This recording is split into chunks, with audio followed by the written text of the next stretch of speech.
Introduction. My story. In the final day of my sophomore year of high school, I was hit in the face with a baseball bat.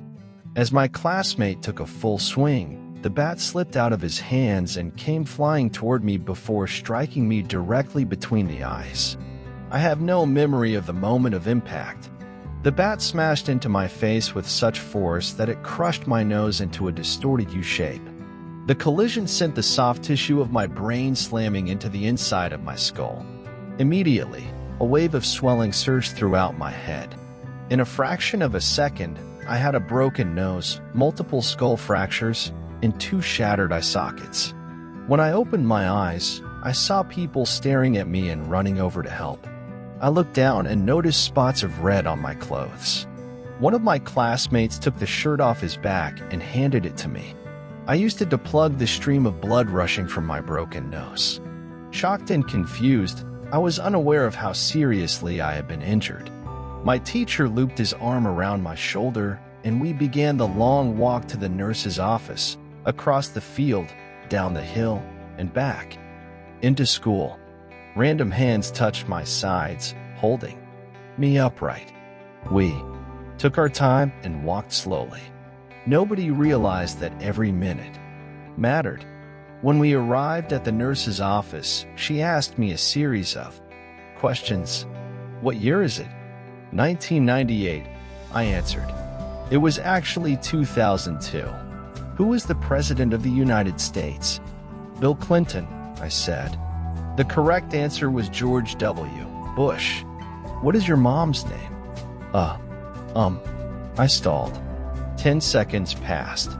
Patty, I said casually, ignoring the fact that it had taken me 10 seconds to remember my own mother's name. That is the last question I remember. My body was unable to handle the rapid swelling in my brain, and I lost consciousness before the ambulance arrived.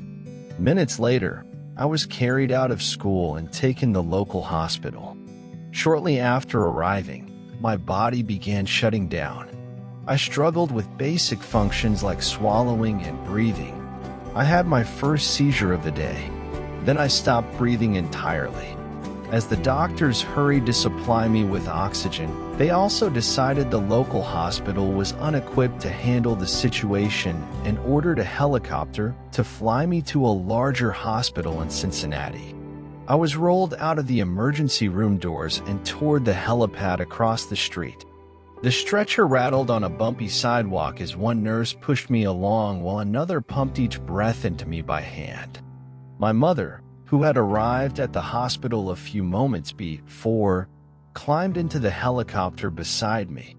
I remained unconscious and unable to breathe on my own as she held my hand during the flight.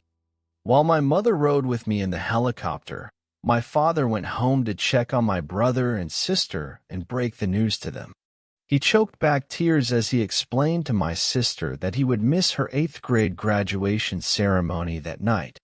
After passing my siblings off to family and friends, he drove to Cincinnati to meet my mother.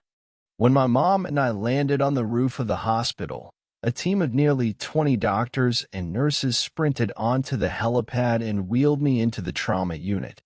By this time, the swelling in my brain had become so severe that I was having repeated post-traumatic seizures. My broken bones needed to be fixed, but I was in no condition to undergo surgery. After yet another seizure, my third of the day, I was put into a medically induced coma and placed on a ventilator. My parents were no strangers to this hospital. 10 years earlier, they had entered the same building on the ground floor after my sister was diagnosed with leukemia at age 3.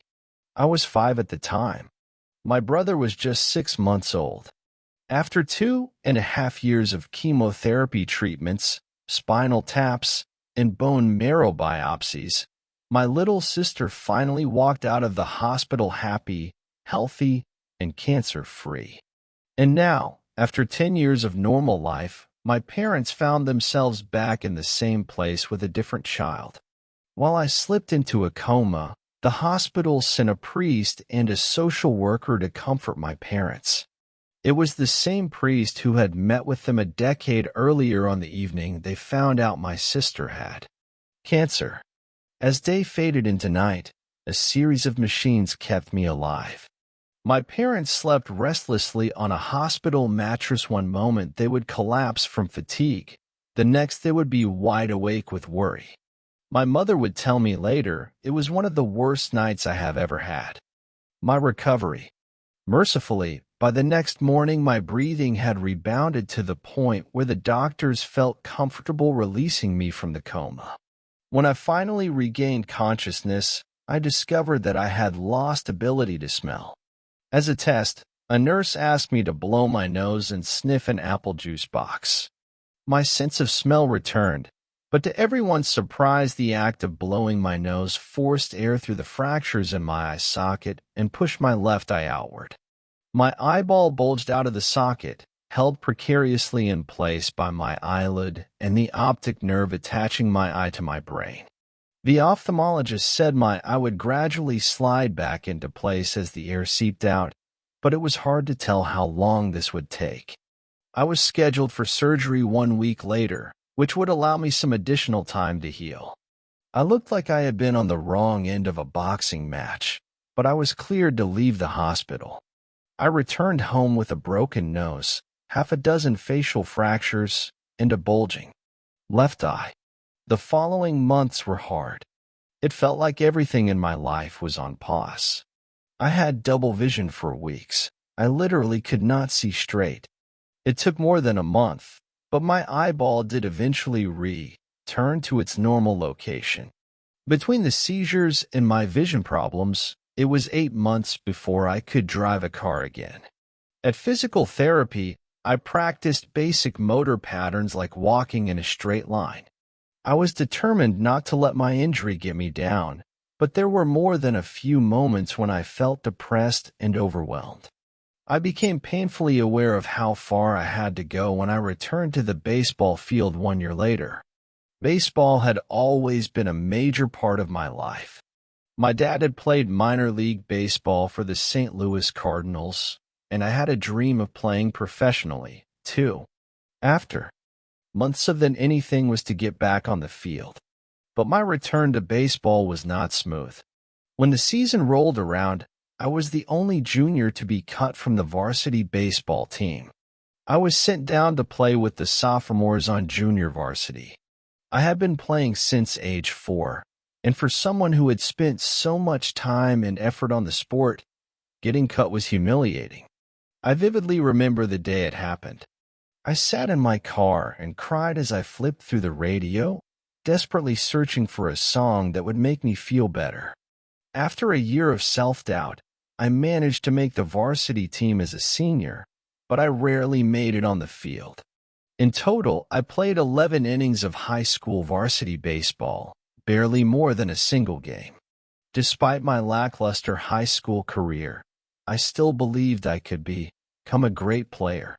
And I knew that if things were going to improve, I was the one responsible for making it happen. The turning point came 2 years after my injury, when I began college at Denison University. It was a new beginning, and it was the place where I would discover the surprising power of small habits for the first time. How I learned about habits. Attending Denison was one of the best decisions of my life. I earned a spot on the baseball team, and although I was at the bottom of the roster as a freshman, I was thrilled.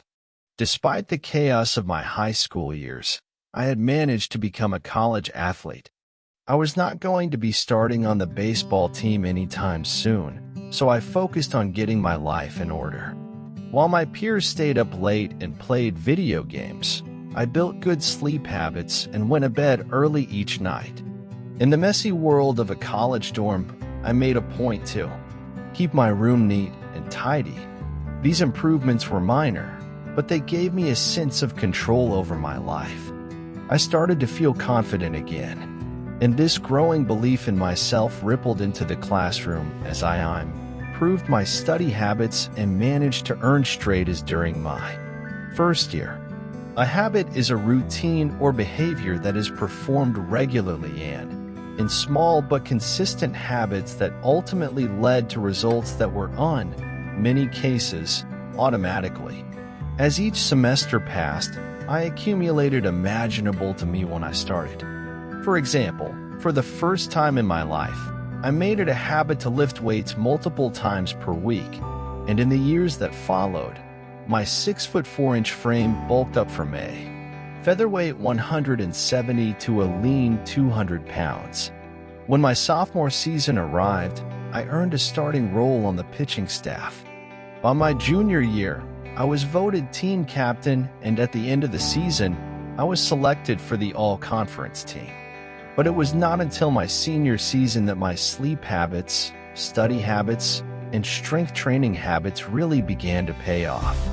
6 years after I had been hit in the face with a baseball bat, flown to the hospital, and placed into a coma, I was selected as the top male athlete at Denison University and named to the ESPN Academic All-America team, an honor given to just 33 players across the country. By the time I graduated, I was listed in the school record books in 8 different categories. That same year, I was awarded the university's highest academic honor, the President's Medal. I hope you will forgive me if this sounds boastful. To be honest, there was nothing legendary or historic about my athletic career. I never ended up playing professionally. However, looking back on those years, I believe I accomplished something just as rare. I fulfilled my potential, and I believe the concepts in this book can help you fulfill your potential as well. We all face challenges in life. This injury was one of mine, and the experience taught me a critical lesson. Changes that seem small and unimportant at first will compound into remarkable results if you are willing to stick with them for years. We all deal with setbacks, but in the long run, the quality of our lives often depends on the quality of our habits. With the same habits, you will end up with the same results. But with better habits, anything is possible. Maybe there are people who can achieve incredible success overnight. I don't know any of them, and I am certainly not one of them. There was not one defining moment on my journey from medically induced coma to academic All-American. There were many. It was a gradual evolution, a long series of small wins and tiny breakthroughs.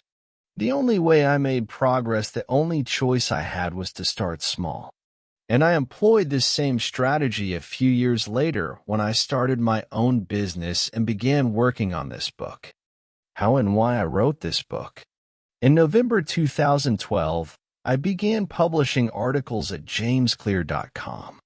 For years, I had been keeping notes about my personal experiments with habits, and I was finally ready to share some of them publicly.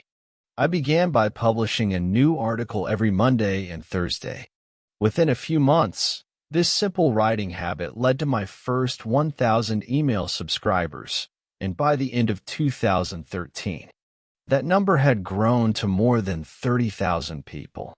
In 2014, my email list expanded to over 100,000 subscribers, which made it one of the fastest-growing newsletters on the internet.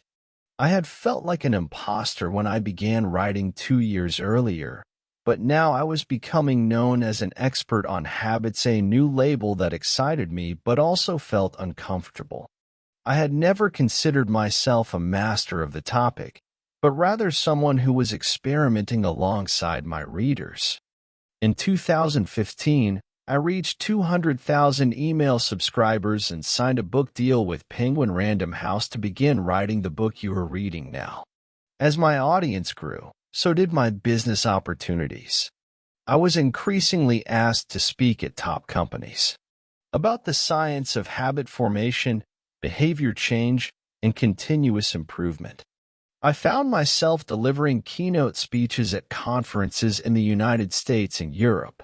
In 2016, my articles began to appear regularly in major publications like Time, Entrepreneur, and Forbes. Incredibly, my writing was read by over 8 million people that year. Coaches in the NFL, NBA, and MLB began reading my work and sharing it with their teams. At the start of 2017, I launched the Habits Academy, which became the premier training platform for organizations and individuals interested in building better habits in life and work. Fortune 500 companies and growing startups began to enroll their leaders and train their staff. In total, over 10,000 leaders, managers, coaches, and teachers have graduated from the Habits Academy, and my work with them has taught me an incredible amount about what it takes to make habits work in the real world. As I put the finishing touches on this book in 2018, JamesClear.com is receiving millions of visitors per month, and nearly 500,000 people subscribe to my weekly email newsletter, a number that is so far beyond my expectations when I began that I am not even sure what to think of it.